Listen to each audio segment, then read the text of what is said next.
Hello friends, welcome back to my YouTube channel Toppers World. My name is Praveen Kumar and today I am here with you about rules of success in Ielts. So before I start my video, first of all I would like to wish you all the best for 2023. Happy New Year to all of you, and I want that you should be able to get your dream band score 6, 7, 8, whatever you are aspiring. So many videos have been made by me in the previous years regarding tips and tricks in Ielts reading, writing, listening and speaking. Many students have commented me about my videos and appreciated, and in this year I am trying my best to help you further in getting your band score, and I will bring out certain small mistakes that students often make, or some other aspects of Ielts preparation that are being ignored by the students, why all of the students are not able to succeed in Ielts, what happens on the day of exam, and how weak students can prepare for Ielts. So gentlemen, Ielts preparation is not just about your English practice. Actually this is a personality development where so many things count at the exam time. So in this video I am going to talk about 6 rules that I think all of the students must follow in their life while preparing for Ielts, not only for Ielts, even for other exams as well, because without certain plannings or certain strategies it's very difficult to crack competitive exams. So in this video I am just highlighting on certain aspects which are often ignored by the students and certain myths that students follow in Ielts practice.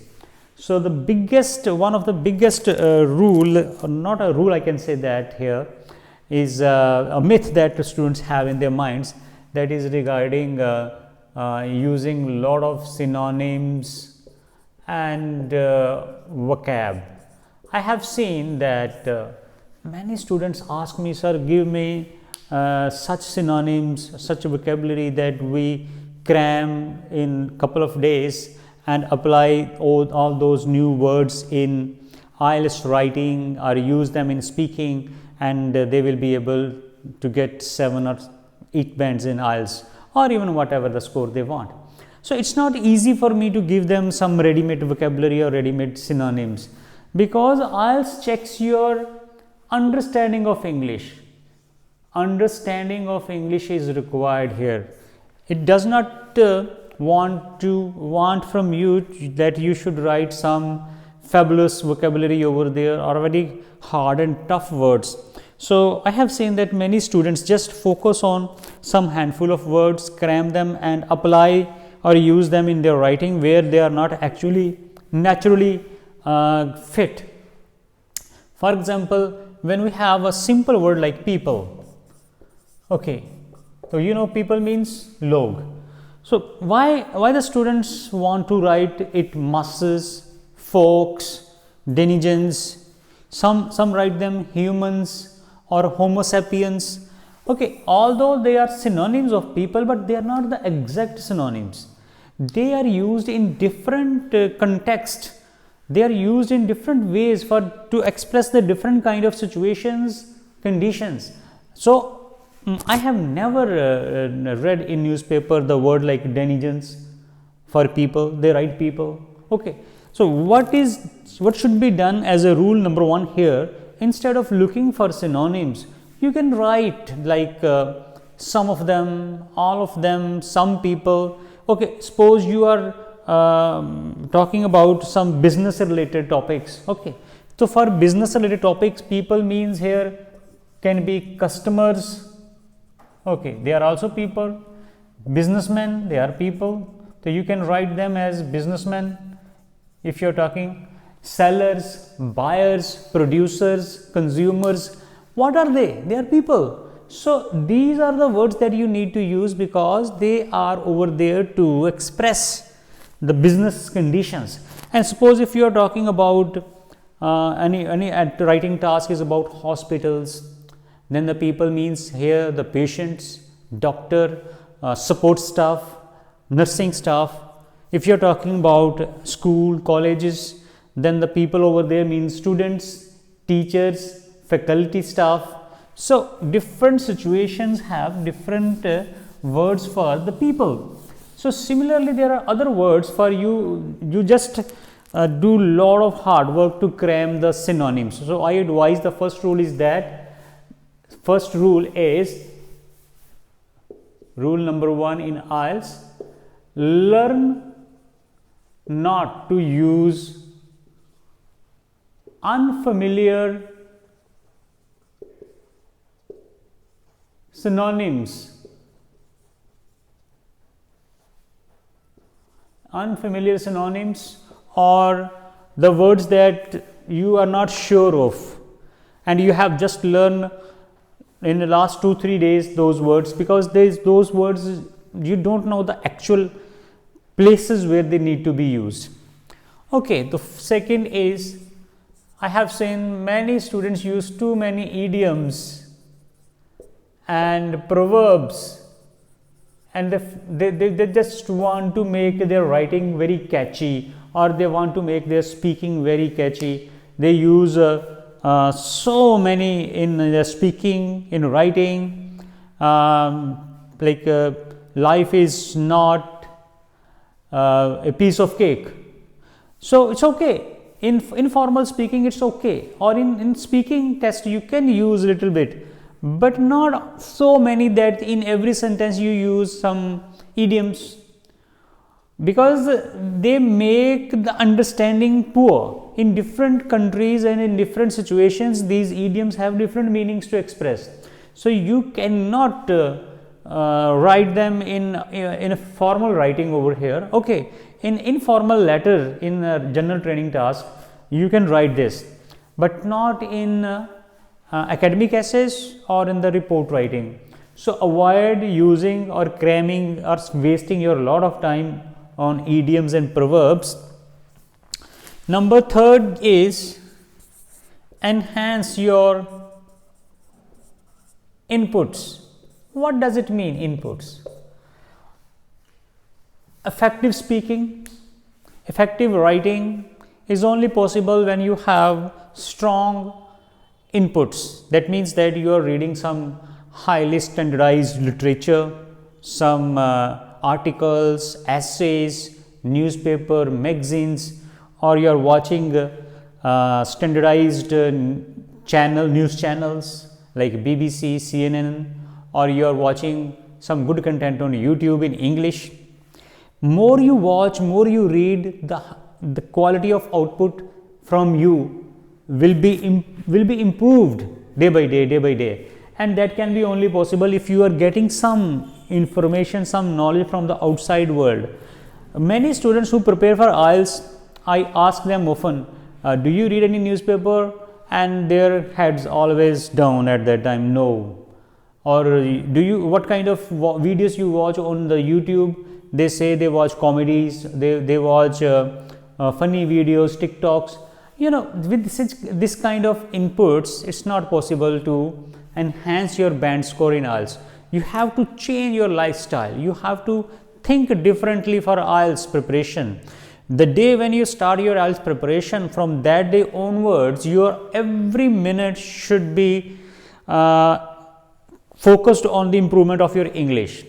Okay, and along with that, also learn some new ideas about different concepts of life, like environment, like forest life, agriculture, business, economics, science, technology, and see the previous essay writings that came in the exam, and read their sample answers. I advise you that if you read 2 to 3 essays daily, worth 7 band, 8 band, naturally this will have a great impact on your own writing, and you will see that gradually your own writing skill will get improved automatically.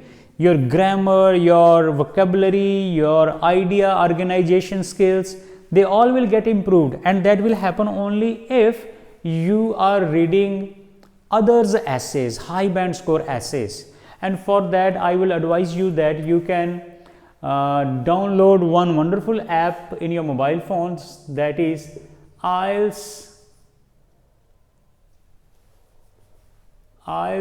Practice Band 9. This is a wonderful app, contains lot of essays. I think more than 450 essays are there, report writings and letters are there, then latest reading passages, listening tips, vocabulary. So much content over there is that it can keeps you busy for nearly 3-4 months if you are sincerely preparing for IELTS. So next rule is, rule number 4 is how much time. Time is very important here to devote in your IELTS preparation. Those are the students who are free after their exams. They have plenty of time they can devote, but the problem is with those students who are doing job, businesses like truck drivers, doctors, engineers. They need to focus a lot, and they get tired from their job, and when whatever the time they have, they're not able to take regular classes, so they mostly depend upon online classes. So I would like to advise them that the app that I have just shared, they should go through that app daily, spend 1 to 2 hours over there and think in English, read more content of English. IELTS is just IELTS, what the IDP or British Council want to check? They just want to check your proper understanding, the level of your understanding of English.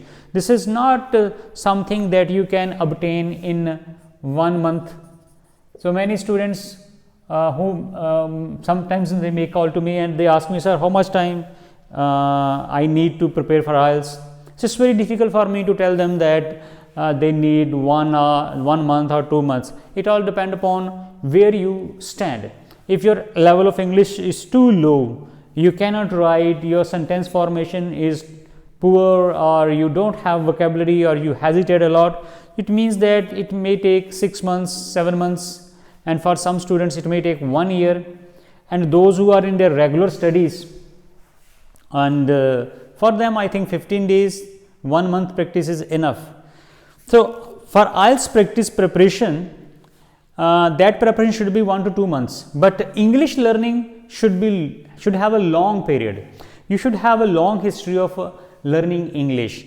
So those students who are sincere and who are dedicated enough to improve their English, they need to spend 5 to 6 months to improve their English first, sincerely learning about rules of grammar, vocabulary, sentence making, and some more things like English culture, personality development, confidence development, and public speaking. These things you need to improve in, for that you need to have lot of time spent on these things. And the number 5 is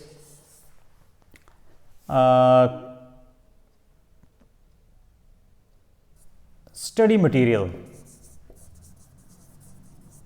It's very important. If you don't have good weapons, you cannot win the war. So study material is same like here. You need to spend some money on certain IELTS related material like Cambridge books. So there are so many books available here. PDFs are there that you can use, and you need to spend some money, or you can subscribe to some YouTube channels who can help you. 6 is stay positive throughout your IELTS practice. Do not lose your heart if you are not able to get some score on some days. Some days you will be able to get only 17 out of 40, maybe 7 out of 40. So don't lose your heart. You don't give up. Keep continuing and practice more, and do long hours practice for your IELTS preparation. Thank you for watching this video.